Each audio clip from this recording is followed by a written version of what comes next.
Mardi 15 août 2023, mesdames et messieurs, bonjour. Merci de prendre le rendez-vous de cette session de l'information sur Dabarou TV.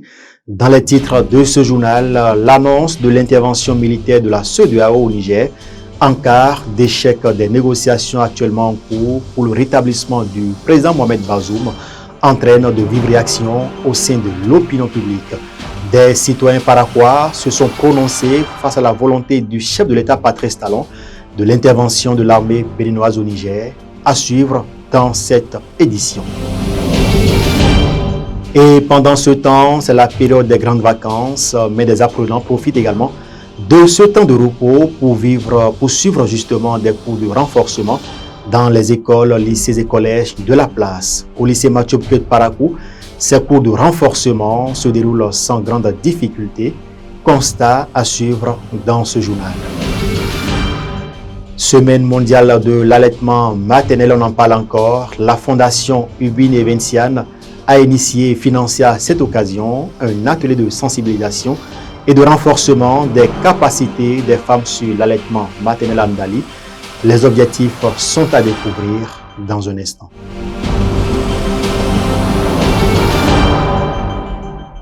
Voilà pour le sommaire et bienvenue si vous nous rejoignez. Une brève pour ouvrir ce journal. Comme chaque année, les chrétiens fêtent l'Assomption le 15 août. C'est l'une des grandes fêtes de la vie chrétienne et marque la montée au ciel de la mère de Jésus, la Vierge Marie, au thème de sa vie terrestre. Marie a été élevée de la vie terrestre pour entrer dans la vie en Dieu. Pour Marie, l'Assomption est la suite de sa participation à la vie de Jésus, précise le site de l'Église catholique de France. Chaque 15 août, donc, les chrétiens fêtent à la fois la mort, la résurrection, l'entrée au paradis et le couronnement de la Vierge Marie. Je vous le disais en titre, le jeudi 10 août 2023, les chefs d'État et de gouvernement de la CEDEAO ont tenu un sommet extraordinaire au thème duquel des décisions ont été prises, dont celle d'ordonner le déploiement de la force en attente de la CEDEAO pour rétablir l'ordre constitutionnel en République du Niger. À cet effet, le gouvernement du Bénin, à travers ses différentes déclarations, a décidé d'engager des troupes béninoises dans le contingent de la CEDEAO devant combattre la junte militaire au pouvoir. Que pensent donc des citoyens paraquois de cette décision? Élément de réponse dans cet élément. Nous, autres pays voisins du Niger, nous savons ce que nous ressentons déjà à travers les activités commerciales entre le Bénin et le Niger, le port, les commerçants qui n'arrivent plus à aller et venir. Et je crois que la CEDEAO qui vient en rajouter avec cette volonté, après les réunions successives à Abuja, au Nigeria, d'aller vers une violence, vers l'option militaire pour aller régler le problème au Niger. Je dis non. Non et non. Ce n'est pas la solution. Ce n'est pas la solution parce que aller vers l'option militaire, on risque de déstabiliser toute la sous-région ouest-africaine. Après que la Libye ait ouvert le front pour déstabiliser, disons, les pays sahéliens et autres, avec tout ce que nous savons, aller faire cela au Niger, ce serait la voie ouverte. Je crois qu'il ne faudrait pas que nos chefs d'État à divers niveaux tombent dans ces pièges. Les pièges, d'aller vouloir montrer ses muscles. Montrer ses muscles, ça ne résout rien. Au contraire, ça va empirer les choses. Puis, quand j'apprends que notre pays a fait l'option d'envoyer un contingent au Niger, j'ai eu de la peine. Je vous l'avoue. J'ai eu de la peine parce que j'ai écouté sur plusieurs chaînes de nos compatriotes, nos frères nigériens parler. Je crois que plus jamais les relations entre le Bénin et le Niger ne seront comme ce qu'elles étaient. Il y a déjà 3 faits que moi je relève de la situation. Il y a 3 faits. Il y a d'abord le coup d'État.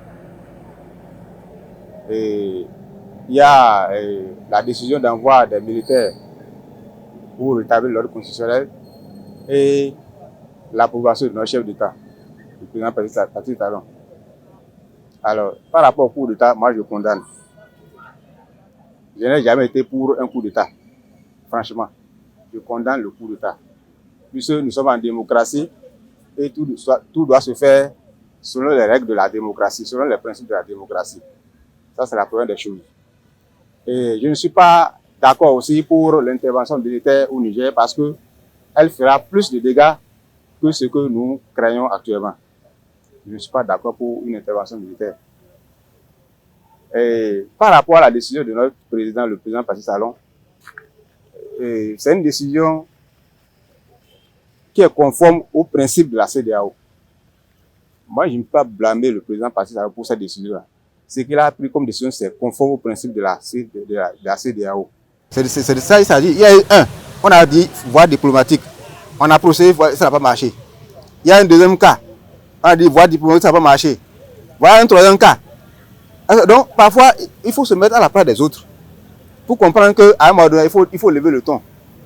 C'est ça le ton à qui sont de lever. Même si ce n'est pas bon qu'ils aillent intervenir là-bas, là. C'est un moyen de lever le ton. Les militaires ne font pas quelque chose sans qu'il y ait question. Il y a question. S'ils ne les menacent pas, peut-être que les militaires s'en foutent. Comme ça, c'est arrivé là. Nos cas de s'asseoir pour s'entendre. Ce n'est pas la guerre qui est la solution. S'ils vont dire qu'ils vont envoyer les militaires, les autres vont croiser les bras. Hein? Moi, j'ai des enfants qui sont militaires, non. S'ils ont mouru, j'ai quel intérêt là? Ils défendent mon pays. Ils ne pas défendre mon pays. Donc pour tout le monde n'a qu'à penser qu'on n'a qu'à s'asseoir ensemble. Et chef de l'État aussi, c'est les collègues. Ils n'ont qu'à se respecter pour parler ensemble. Il faut s'entendre. Mais pour envoyer les militaires là, ce n'est pas une solution. C'est une guerre mondiale qui vient. Donc, tout le monde n'a qu'à penser c'est ça. Ils craignent qu'est-ce qui se passe. Ce n'est pas la bonne solution. Pour moi, je préférerais que ça n'aille pas négociation pacifique que de dire aussitôt que les militaires seront envoyés pour pouvoir intervenir. Vraiment, ce n'est pas une bonne option. La meilleure option, c'était aller diplomatiquement. Donc, sur le fait de pouvoir voir comment il faut, parce que ça va passer. Mais on sait quand ça commence, mais on ne sait pas quand ça finit. Donc, pratiquement, ça a impacté négativement le Bénin. On parle éducation dans ce journal comme à l'accoutumée. Les cours de vacances ont déjà démarré sur l'ensemble du territoire national. Au lycée Mathieu Bouquet de Parakou, ces cours de renforcement se déroulent sans incident majeur. Constat dans ce reportage que nous propose Emmanuel Oussou et Gracia Aougou.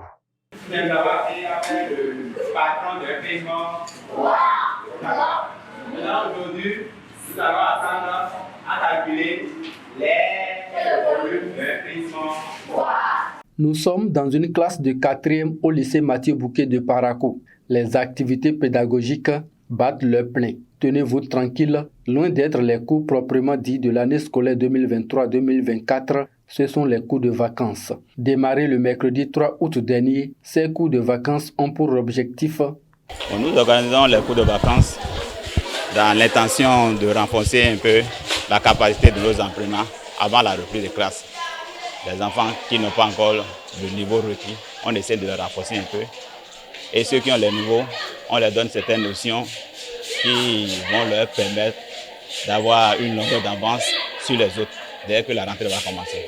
On ne peut pas prendre un mois et enseigner tout un programme. Donc nous essayons d'enseigner les notions généralement de la première situation d'apprentissage. Nous essayons de faire une révision générale sur les notions des classes antérieures que l'enfant a déjà vu l'année passée et qui lui seront encore utiles cette année, dans la nouvelle classe qui va commencer. De leur côté, les apprenants qui suivent ces cours de renforcement apprécient la manière dont ces activités pédagogiques sont déroulées. Les messieurs nous apprennent quelque chose de bon. On est aussi en avance des autres parce qu'on est ici. Ils nous montrent tout ce qu'on veut apprendre. Si on ne comprend pas leur demande, ils nous expliquent. Je pose la question, on me répond. Et des fois, quand le monsieur donne des exercices, on dit d'aller répondre au tableau. Je vais et j'écris la réponse. Depuis que les cours de vacances ont commencé, les cours se déroulent très bien. On a les profs qui viennent à 8 h souvent pour nous faire le cours. Quand ils viennent faire le cours, ils recopient et ils nous expliquent le cours. En faisant le cours, le monsieur nous explique ce qu'on ne comprend pas. Et on fait des exercices qu'il nous donne. À la maison aussi, nos méthodistes nous donnent des exercices qu'on traite aussi. Une évaluation sommative est prévue à la fin de ces cours de vacances afin de primer les meilleurs.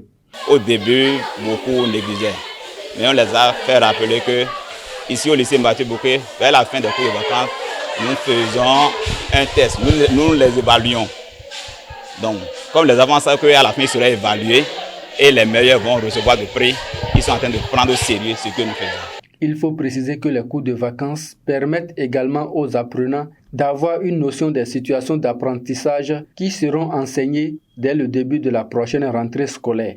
Autre volet de l'actualité dans ce journal, réuni en Assemblée générale ordinaire à Parakou, du vendredi 28 au samedi 29 juillet 2023, les délégués de la Fédération des associations nationales des acteurs de la médecine traditionnelle au Bénin, FANAMETRAB, ont passé en revue les différentes activités des instances dirigeantes de leurs organisations communes. Les délégués venus de tous les départements du Bénin ont reconnu que le chantier d'assainissement n'est pas facile puisque à côté des vrais praticiens de cette médecine qui constitue aujourd'hui la solution à nombreuses maladies, il y a un grand nombre de vendeurs d'illusions qui ont des pratiques très peu recommandées et ternissent l'image de cet héritage ancestral, ce qui justifie les réactions que suscitent les réformes et des sales coups que subissent Basile Badito et toute son équipe. Suivez plutôt les propos du président de la FANAMETRAB. Nous sommes confrontés depuis quelques semaines à des complots sans merci. Nous avons décidé à un moment de prendre nos responsabilités et donner vie à la médecine traditionnelle. À ce moment précis, il s'agissait pour nous de faire un choix. Soit nous sommes praticiens de la médecine traditionnelle ou ne le sommes-nous pas. Notre dignité, notre honneur, notre fierté, ce n'est pas à marchander et nous nous battrons pour cela. Ce qui a conduit à certains choix qui peuvent être difficiles, mais nous nous sommes préparés à l'affronter. Le chemin sera périlleux, difficile, épineux et plein d'embûches, mais nous sommes faits pour surmonter des obstacles. Je ne doute guère de ces bâtisseurs de la médecine traditionnelle qui doivent rester debout. Voilà pourquoi je m'adresse à vous avec énergie. La médecine traditionnelle est un secteur béni. Nous avons assez de choses que Dieu nous a données, assez de capacités, assez de potentialités et qui sont mal exploitées et exploitées pour des individus. Ce qui a peut-être conduit à cette souffrance. D'autres frustrés, d'autres déçus, d'autres ne sachant où aller, d'autres faibles d'esprit se laissant manipuler par le mensonge qui retourne les uns contre les autres et ne savent même pas ce qu'ils font pendant que les chefs qui leur disent cela sont dans les salons feutrés, couchés, cachés quelque part. Ils manipulent ces individus qui viennent s'exposer innocemment. Il est temps qu'ils comprennent le message. Que jamais et grand jamais, nous n'abandonnerons notre médecine traditionnelle. Allaitement maternel et travail, c'est possible. C'est autour de ce thème que la Fondation Ubi Eventiane a organisé un atelier de sensibilisation et de renforcement des capacités des femmes sur l'allaitement maternel en Dali il y a quelques jours. Plus de détails dans cet élément que nous propose Fola Yabi et Kurt Zamba. La semaine du 1er au 7 août 2023 est déclarée la semaine mondiale de l'allaitement maternel. C'est à cette occasion que la Fondation Ubi Evincia a initié et financé un atelier de sensibilisation et renforcement des capacités des femmes sur l'allaitement maternel le vendredi 4 août 2023 à Mdali. Placé sous le thème allaitement maternel et travail c'est possible, cet atelier a pour but d'apprendre aux femmes travailleuses comment combiner l'allaitement maternel et le travail. Nous sommes en train de faire la promotion de l'allaitement maternel exclusif, c'est-à-dire de donner uniquement de lait maternel à l'enfant jusqu'à l'âge de 6 mois. Et le constat aujourd'hui, c'est que moins de 50% d'enfants bénéficient de cet allaitement maternel exclusif. Et quand on identifie les cibles concernant les femmes travailleuses, les femmes fonctionnaires, alors le taux se trouve encore de plus en plus bas. Parce que ces femmes n'ont pas le temps matériel ou bien les astuces pour réellement allaiter exclusivement leurs enfants. Donc, il faut les sensibiliser, il faut les encourager, il faut tirer leur attention sur le fait pour que ces femmes améliorent un peu leur manière d'allaiter les enfants. Aussi, nous avons profité de ceci pour faire aussi de plaidoyer à l'endroit des autorités pour qu'on réfléchisse sur comment il faut faire pour faciliter la tâche aux femmes travailleuses pour qu'elles aussi puissent arriver à bien allaiter leurs enfants, c'est-à-dire faire aussi l'allaitement maternel avant de continuer l'allaitement avec l'alimentation de complément. Plusieurs communications sur l'allaitement du bébé, les techniques d'expression du lait, hygiène et allaitement et l'alimentation de compléments ont été présentées au cours de cet atelier. Pour les femmes qui peuvent amener leurs enfants au lieu de travail, elles peuvent utiliser les pauses de travail pour allaiter leurs enfants. Pour les femmes qui n'ont pas la possibilité d'amener leurs enfants au service, j'ai aussi donné une communication sur les techniques de tire-lait et la conservation pour remettre au garde-bébé afin de nourrir l'enfant à son absence. J'explique de l'hygiène et l'allaitement parce que l'hygiène est très important pour éviter les infections parce qu'il y a des microbes sur les seins et ce n'est pas nécessaire de laver les seins après chaque tétée. Les femmes présentes à cet atelier ont reçu de nouvelles notions. Elles promettent les mettre en pratique et relayer l'information au niveau des autres femmes. Vraiment, j'ai retenu beaucoup de choses. Parce que moi, je ne savais pas qu'on pourrait presser le sein déposé à la maison. Et maintenant, grâce à ça, j'ai su comment on peut presser le sein déposé, protéger et laisser à la maison. J'ai fait 4 enfants. Maintenant, prochainement, si je fais encore une autre, je vais tout respecter. Après cette séance qu'on vient de faire, j'ai retenu quelque chose d'important à propos de l'allaitement de l'enfant. À partir d'aujourd'hui, j'ai pris tout en pratique et je suis sûre de le faire et conseiller à mes cohabitants de la maison, mes copines qui sont à côté de moi, à les expliquer ça et les conseiller sur ça. À la fin de la séance, le tire-lait électronique et d'autres matériels ont été partagés aux femmes. Un groupe folklorique de la danse Teke a été invité pour égayer les participants. Merci à Fola Renyabi et Kurt Zamba pour toutes ces précisions. Mesdames et messieurs, c'est la fin de ce journal. Merci de nous avoir suivis. Merci également à toutes les équipes qui ont contribué à la livraison de ce journal. Bonne fête de l'Assomption à toute la communauté chrétienne du monde entier et bon mardi à tous.